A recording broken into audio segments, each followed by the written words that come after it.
Hello, YouTube. I will make a number of videos about the ancient Minoan civilization. As I mentioned before in some other research videos of mine, it is a fascinating place in history, in time, and there are many secrets still associated with it. And I will do my best to help uncover those secrets and get some answers. And I'm guided, as I said before, by the works of Ivan Yefremov. And you can find out more about this fascinating person in my other videos. I have accumulated a number of notes through my field research, through my travels around the world in the last 30 plus years. I have encountered people who I think know more about Santorini and the Minoan civilization than most, although they, for some reason, they have not published their findings, so maybe they're still in the process of doing the work. But I want to start today with the island of Santorini. And it has to do, of course, with the Minoan civilization. And in the future, I'll cover other subjects. But this one, I think, is important to me to begin my narrative of the ancient lost civilization on the Minoan Crete. The first human trace in Santorini, Greek island, today, appears in the Neolithic period from 7000 to 1700 before Common Era. Specifically, the advanced civilization was thriving on the island around 3600 BC. Excavations have uncovered the existence of an ancient Minoan colony on the southern part of the island, today known as Akrotiri. People learned about the existence of this city located on the volcanic island of Santorini in general, quite some time ago, back in the middle of the 19th century. But people did not excavate back then. I mean, no archaeological digs, really. Naturally, they didn't know what was underground. The person who found out was the Greek archaeologist Spiridon Marinatos. It was he who hypothesized that the Minoan civilization and settlements on the island of Crete perished as a result of the eruption of a volcano on the island of Thera, or as we know today, Santorini. In 1939 in England, in the Antiquity magazine, his article was published about this, but with the reservation of the editor that only excavations will be able to confirm their justice. But then the World War began, everyone was not up to the excavations, and in Greece there was also a war, and then it was replaced by a civil war. In 1956, by the way, there was a big earthquake that took place, and the volcanic eruption that followed was a disaster for the island. 85% of the island's infrastructure was destroyed. Most of the locals had to abandon the island, and only in the spring of 1967, when the military dictatorship of the so-called Black Colonels was established in Greece, Spiridon Marinatos, who had already become an academician, was appointed General Inspector of Antiquities. A state investment program was adopted which allowed to begin the museumification of monuments in the open air for new excavations and exhibits. Visiting Santorini, meanwhile, Marinatos interviewed local farmers, and they told him where, after heavy rains and floods, antiques appeared from the earth. Now he could not only manage the excavations of the Archaeological Service of Greece, but also receive funding for them. The colonels had an obvious need to demonstrate their virtue to the whole world, and Marinatos managed to get unprecedented funds for this undertaking. A place was chosen on the south coast of the island near the village of Akrotiri, just opposite the island of Crete, which is often even visible from it, especially in fine, sunny weather. But in the past, sailors, they sailed just like that, from island to island within the line of sight. And here they were already digging in 1967. The French and Germans even found something, but they did not conduct such large-scale excavations as the Greeks. But Marinato started them and immediately discovered a huge settlement of the multi-story buildings, destroyed, of course, hidden under a layer of petrified volcanic ash. And only then did he realize how incredibly lucky he was. The prehistoric settlement of Akrotiri spread over a small plain at the southern tip of Santorini. It consists of two natural harbors. The first harbor is noticeable at the end of the settlement towards the sea, and the second harbor has been covered with dust throughout the years. When weather permits, the volcanoes of Psiloaritis and the White Mountains are visible from Akrotiri. And of course, the proximity of Crete has played a major role in shaping Akrotiri. The houses were built using wood and clay. If they had not been hidden by the ashes, but remained on the surface, nothing would have remained of them for a long time. And then the archaeologists came up with a wonderful, albeit very expensive thought, to cover the entire excavation area with a roof, and under its protection, no longer afraid of the elements, dig and dig. As it was planned, it was done. The dictators obliged. The first excavations were carried out in 1967, and he dug and excavated until in October of 1974. The great archaeologist of Greece died. But by this time, he had already managed to cover the site with an area of more than a hectare and discovered dozens of buildings, of which he managed to carefully excavate 4. After his death in 1976, the excavations resumed under the successful direction of Professor Christos Doumas and the Archaeological Society of Athens. And since then, the excavations at Akrotiri have been ongoing. I understand the intensity has slightly decreased, but the matter is not even in the allocated money, since the flow of tourists there doesn't dry out. The problem is how to save everything already excavated, how to describe, study, and how to restore it.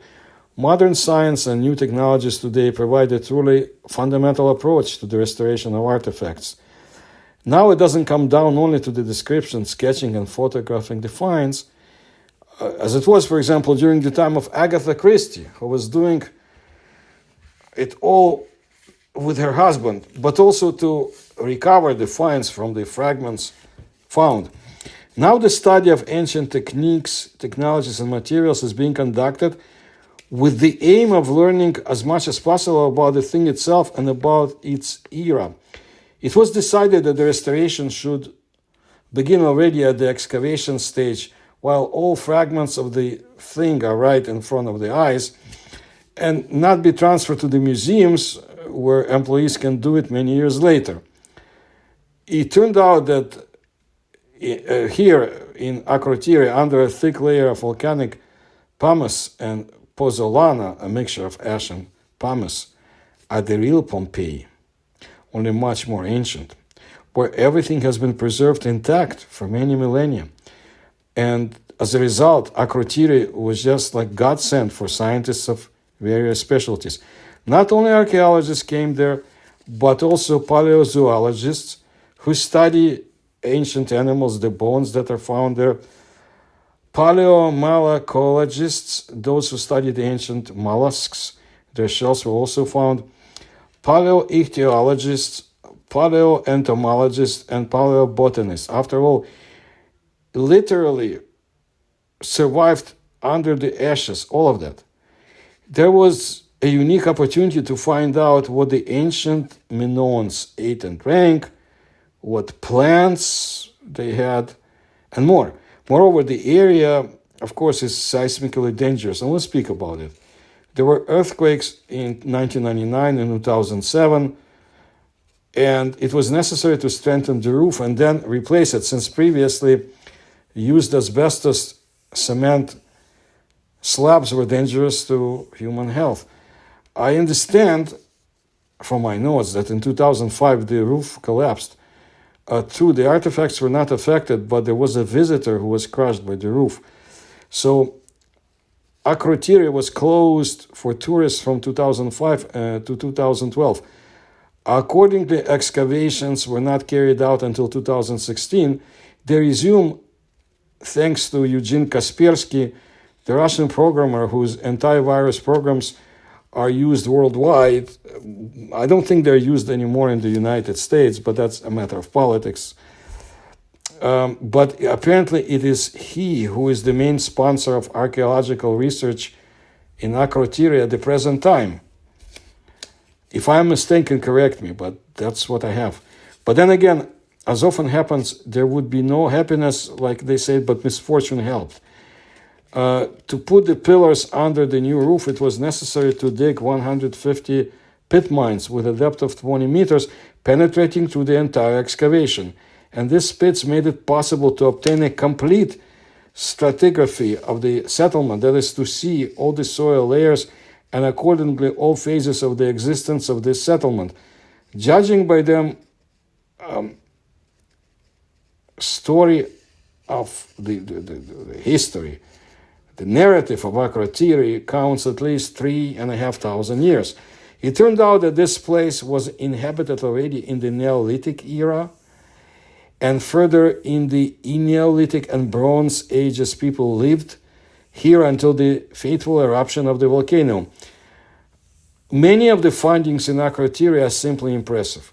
For example, stone pithos was found in there. A vessel for grain 1.3 meters high, made of andesite, the strongest rock, and it weighs so much that it was clearly made on the spot, because such a haul from somewhere would be somewhat strenuous for the civilization at the time, unless they used other means unknown to us.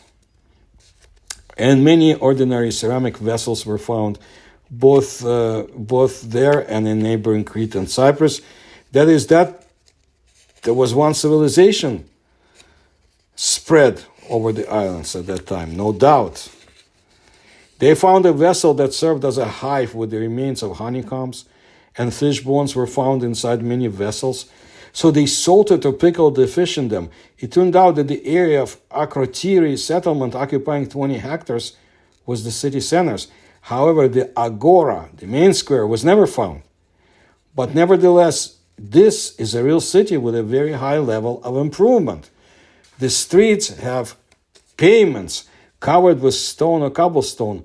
Along them, sewer drainage channels blocked by slabs are laid. The houses have sanitary rooms connected to the street system.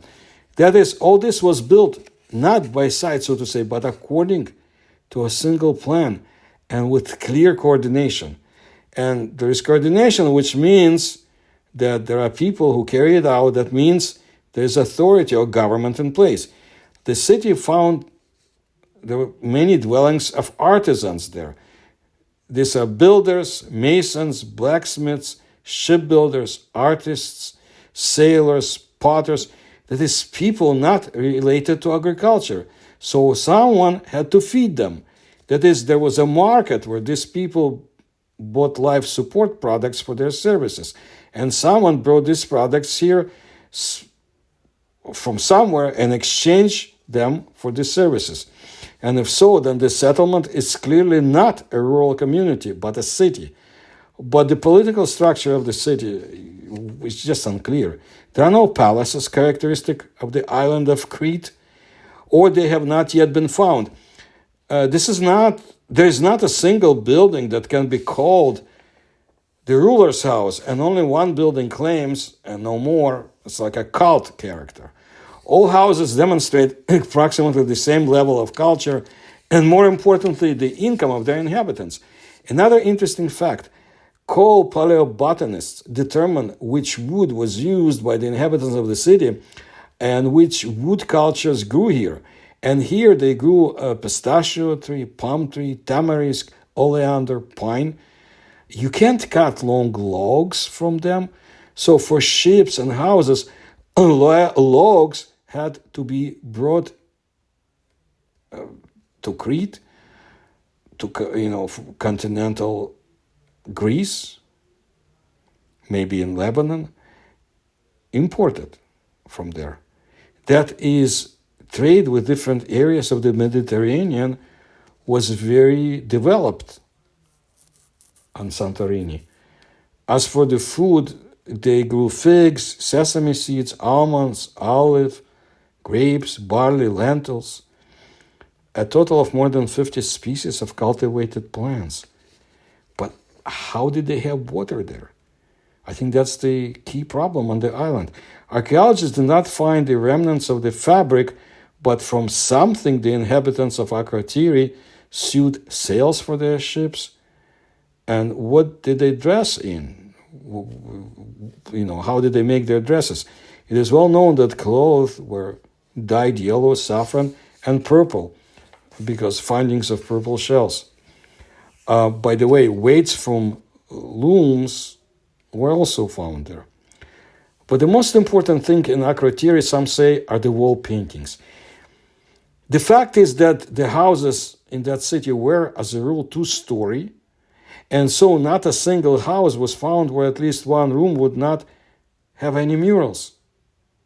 Each house had murals. It was as if the inhabitants of it were only doing all that they were doing, that they painted their houses from inside and boasted to each other about these pictures, although maybe that was how it was, and people stood out by inviting a more famous and talented artist or ordering a completely original painting, not like everyone else's.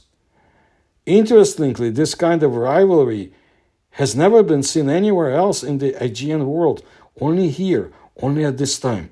In one of the largest excavated houses, to which Spiridon Marinatos conditionally gave the name Admiral's House, they found, for example, images of fishermen with a catch, a young priestess, and a fresco with ships and a battle, amazing in realism. Well, frescoes with monkeys and wild cats directly speak of trade with Egypt and Syria. Faraway lands, if you think about it, for that time. And the ships that they had, and that fresco, blue monkeys. The question is, why are they blue? And who painted them so accurately, considering that monkeys have never been here on the island? The city lived and developed until 1500 before Common Era, when on the island of Santorini, or Fira, or Thera, depends how you pronounce it, there was a terrible eruption of a volcano. At first, there was an earthquake, they destroyed the city. But the inhabitants escaped and began to rebuild it, and they worked quickly. Archaeologists did not find human remains under the rubble of the buildings. That is, the residents managed to extract them, maybe. Life began to gradually return to its usual course, but then the volcano woke up. It all started with the release of gases, then a layer of ash fell on the city. The thickness was 2 to 2.5 centimeters. Then a pumice stone flew from the volcano, the thickness of which was already about a meter. Finally, the vent itself, a layer of fine ash, reached 60 meters, and near Akrotiri, 6 to 8 meters. It is interesting that this ash was found even in the ice of Greenland. Such was the power of this eruption. The central part of Santorini exploded, took off into the air, as a result of which only the peripheral fragments located along the arc of a circle were preserved from the island. A catastrophic volcano eruption took place, leading to the destruction of Santorini as it was. The central landmass of the island sank, giving it its current half-moon shape. Subsequent earthquakes that lasted for weeks triggered huge tsunamis that caused the devastation of the Minoan kingdom, or empire as some people call it. The residents of the island probably started to migrate when they noticed smaller volcano eruptions and earthquakes, although it is believed that many of them died before reaching the shore, as the tsunami started shortly after. The brutal disappearance of such a rich civilization started the rumor of Santorini being the Atlantis, or the Outpost of Crete, part of the Minoan Atlantis. The hot ashes from the volcanic eruption and the tsunami from the explosion destroyed the Minoan civilization in the territory of the future Greece and caused damage to the surrounding mainland countries, Egypt, Canaan, Phoenicia, Cyprus, and the Hat Kingdom. Agriculture in the wider region of Europe, Asia, and Africa was also damaged by the aerosol clouds blocking sunlight. Residents of the city knew in advance about the impending disaster. Again, hypothesis, so there are very few artifacts. No skeletons or remains found, unlike Pompeii. That is, everyone calmly left and took everything away with them. The evacuation of the inhabitants of Santorini before the eruption in scientific circles is now being spoken of more cautiously, in the spirit of no victims of the eruption were found in the excavated areas. Again, the idea is that the inhabitants had time to run to the sea, and then a giant wave would wash away their little ships and disperse them into molecules. So we may not find any proof. I will add something at the end. The city of Akrotiri, the ruins of which were found on one of the surviving fragments of the island of Santorini, was completely bombarded with ash, which served as an airbag in the explosion of the volcano. You know, the Mount Santorini, I already told you what happened to it, and in its place a huge caldera was formed, filled today with the sea, and people just forgot that there used to be a flourishing civilization. Volcanic material covered it, preserving the evidence of the glorious past. The vast territory of the multi-storied houses with exquisite frescoes, an amazing sewer system, stone streets and squares, and a multitude of luxurious vases and items of furniture. The next civilization to inhabit the island was the Phoenicians. Around 1300 BC, they were merchants known for their trading culture across the Mediterranean. Enchanted by the beauty of the island when they arrived, they named it Kalisti, meaning the most beautiful.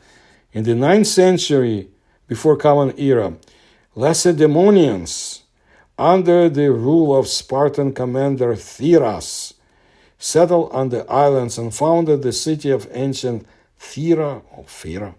Consequently, the whole island was named after him.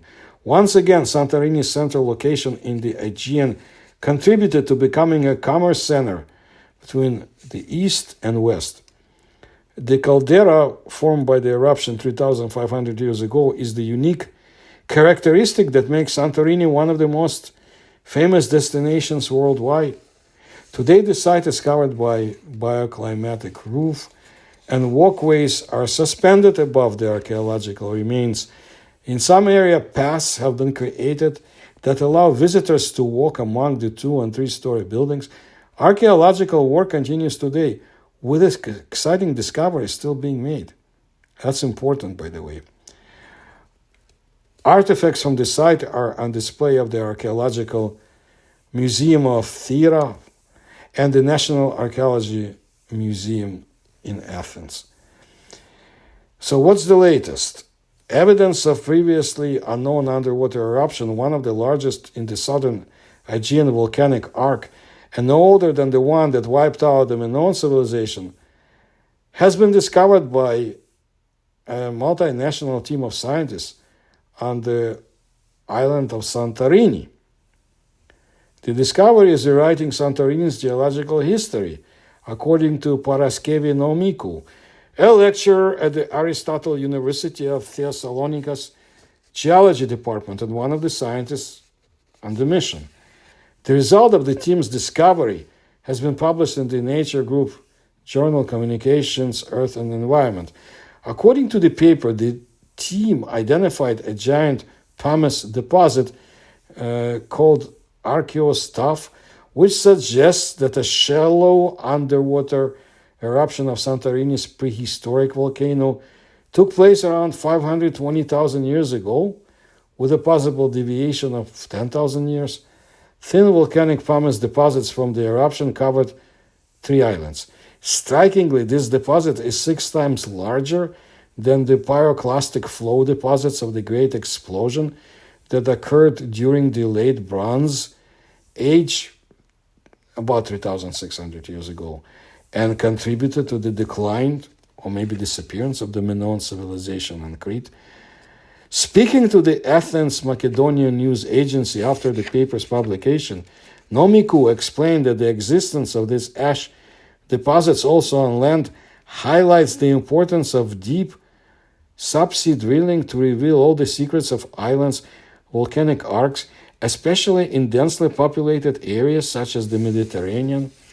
As the new data show, the Christiana Santorini Colombo volcanic field was much more explosive in the distant past than was previously known, but despite this violent early history, it is highly unlikely that the Santorini volcanic complex will have another eruption of this magnitude in the near future. Well, that's good, because we can do excavations, not only on land, but below the sea level. A combination of deep drilling, large multidisciplinary databases, laboratory analysis, and a dense network of marine seismic profiles were used to discover the submarine pumice deposit. The findings from the underwater exploratory drilling are changing the current understanding of the volcanic arc of the southern Aegean, Nomikou said. This oceanographic mission, conducted from December 2022 to February 2023, involved 32 scientists from 9 countries. Santorini, by the way, is currently in a phase of magma accumulation, but is still a long way from another caldera collapse. And at this stage, no major explosive eruptions are expected. What I wanted to let you know is that many years ago, while I was in Yucatan, I met an aged former Soviet scientist who apparently in the 1970s, towards late 1970s, was working on Santorini. There was some kind of brief mission that he was involved in. One of those scientists who are not archaeologists, but protobotanists and so forth, studying the excavated materials, and he observed something interesting. Apparently, he was in touch with the underwater archaeologists there too, and and explorers. And he told me, and this was early 1990s, that strange discoveries are in store in that island. And things have been discovered in the waters below that should be brought up to the surface. It will change the outlook of what happened on the island and in the depths of the island. When real archaeological exploration will be done based on some of the things that have been already discovered by the archaeologists, this will amaze us completely. I'm trying to remember his words, and he said it's not even the matter of money, but actually of technology. But from him, he was a very, how should I say, very sober guy, very serious about his words and his work. And he said that we are in store for amazing discoveries of Minoan civilization. And not only on Crete, but especially he mentioned on Santorini. So I'm waiting for the word of more discoveries from modern scientists, and I think he was not mistaken. I have more to tell you about the Minoan civilization, usually using Russian and East European sources. I think you will be amazed too of what we already know, and I will give you some ideas of mine as well. And I want to do it as soon as I can. I have other research areas as well. But thank you for your attention to my work. And if you could support my research, please do so through the links you will see in the description to this video. Please like my videos. Please tell others about my work.